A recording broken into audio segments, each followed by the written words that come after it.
Баршаңызға қайырлы күн. Бүгін құймалы пирогтардың бірін дайындайтын боламыз. Бұл пирогтың атауы кокосовый пирог деп аталады. Ол үшін ең алдымен жұмыртқаның үстіне қантымызды салып миксерлейміз.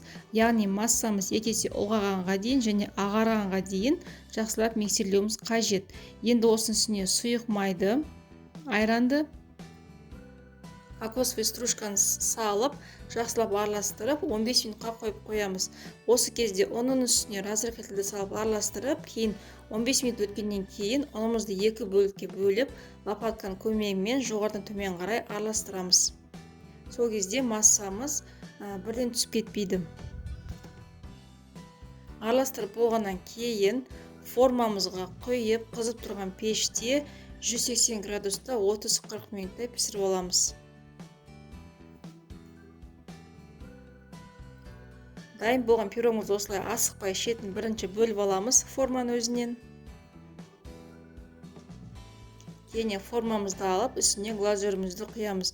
Мен мұнда глазурды рецептісінің описаниеда қалдырып кетемін. Глазур жай ғана шоколадсыз дайындалатын глазур. Өте дәмді, қою болып шығады. Жақ болғаннан кейін үстіне осындай ақ глазурды жүргіземіз.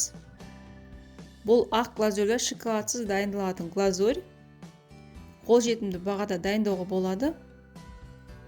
Қалауынша кез келген бетіне глазур жасасаңыз болады, шоколадты да құйсаңыз болады. Мінекей дәл осылай енді зубочистканың көмегімен осылай узор жасап шығамыз. Өте дәмді болып шығады. Сіздерге дайындап көруге кеңес беремін. Алда жаңа видео өткізе алмау үшін мен арнама тіркеліп, қоңыраушаны басып қойды ұмытпаңыздар. Астарыңыз дәмді болсын.